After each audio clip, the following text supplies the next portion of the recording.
The Tour de France has been rocked by the news that Astana team leader Alexandra Vinokourov tested positive for a homologous blood transfusion after winning Saturday's time trial in Albi. The French sports daily L'Equipe reported that the Kazakh's blood had shown evidence that implied a transfusion from another person. Vinokourov, who fell badly during the first week of the race, has requested a B sample. And here's his team manager, Mark Beaver, saying Alexandre denies any blood manipulation. He thinks that his blood may have been modified as a result of his fall. Astana were excluded on the eve of the 2006 Tour after 5 of Vinokorov's teammates were linked with the Operation Puerto investigation in Spain. But with riders of the caliber of Claudin Kasheshkin in addition to Vinokourov, they gained an invite to this year's edition. His race organizer Patrice Clerc saying at the beginning of the season the Astana team had in its ranks a number of riders that were considered as some of the best in the peloton, although we had warned them and its managing team from the start that they were taking huge risks with their loose approach to the rules. We had no other option but to allow them into the race. And was due to the sheer quality of their team.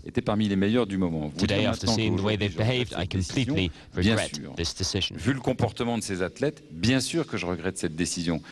With last year's winner Floyd Landis still fighting to clear his name after testing positive for testosterone, Tour director Christian Prudhomme had been hoping for a scandal-free race this time around.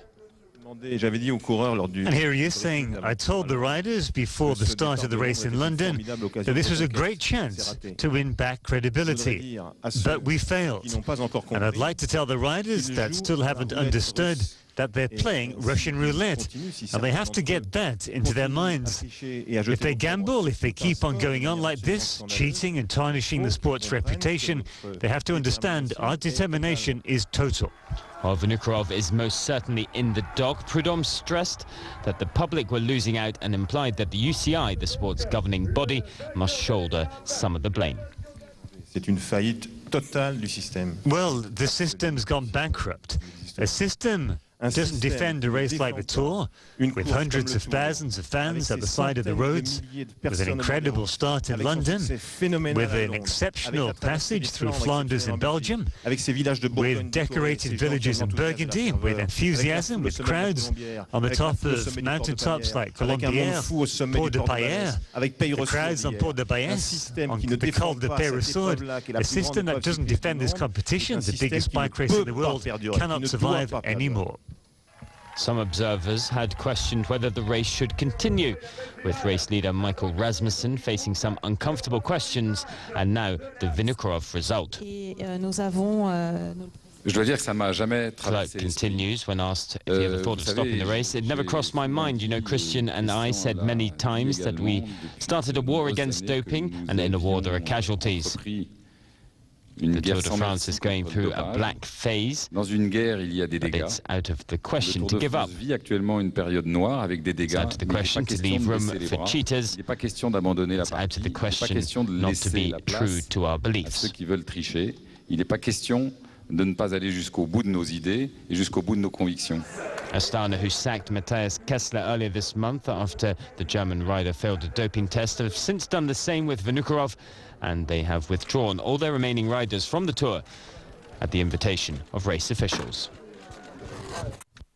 Meanwhile, race leader Michael Rasmussen has hit back at charges he's deliberately avoided doping tests. Last Friday, he was dropped from Denmark's national team for September's World Championships and next year's Olympics.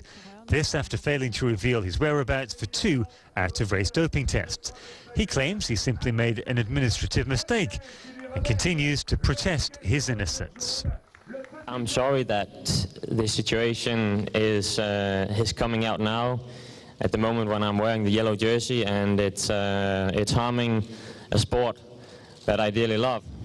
I want to make absolutely clear that I've had out-of-competition tests prior to the Tour de France, and up until this morning I've had 14 anti-doping tests